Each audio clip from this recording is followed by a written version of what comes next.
Besh tashabbus olimpiadasi yoshlarni sportga keng jalb etish, iqtidorli sportchilarni kashf etish va mahallalarda sog'lom raqobat muhitini shakllantirishda muhim ahamiyat kasb etmoqda. Poytaxtimizda ushbu yirik loyiha doirasidagi musobaqalar qizg'in davom etmoqda.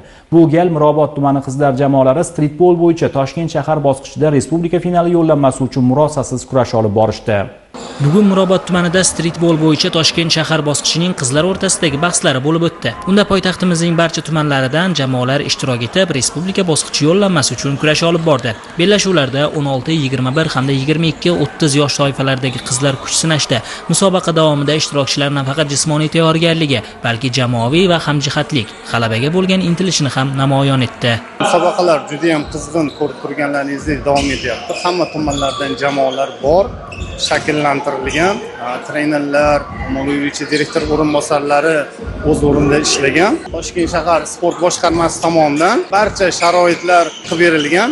O'quv yig'inlari, sport jihozlari bilan, inventarlar bilan, sport zallari bilan hammasi ta'minlangan. Faxrli respublikada o'rin olgan jamoalar har biriga mahallasiga misol uchun sport maydonchalari qurib beriladi.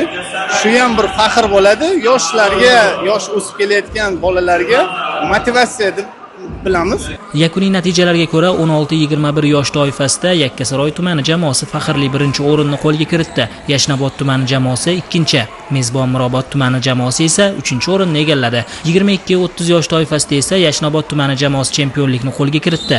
2-o'ringa Olmazor tumani, 3-o'ringa esa Uchtepa tumani jamoasi sazovor bo'ldi. Musobaqa yakunida g'olib va sovrindorlar tashkilotchilar tomonidan diplom, medal hamda esdalik sovg'alar bilan taqdirlandi. Birinchi o'rinni qo'lga kiritgan jamoalar streetbol bo'yicha 5 tashabbus olimpiadasining respublika bosqichiga yo'llanmani qo'lga kiritib, Toshkent shahri sharafini himoya qilish imkoniyatiga ega bo'ldi. Ta'kidlash kerak, 5 tashabbus olimpiadasi bugungi kunda hududlarda ommaviy sportni rivojlantirish, yoshlarni sog'lom turmush tarziga jalb etish, ularning bo'sh vaqtini mazmunli tashkil etish hamda iqtidorli sportchilarni kashf etishda ham muhim ahamiyat kasb etmoqda.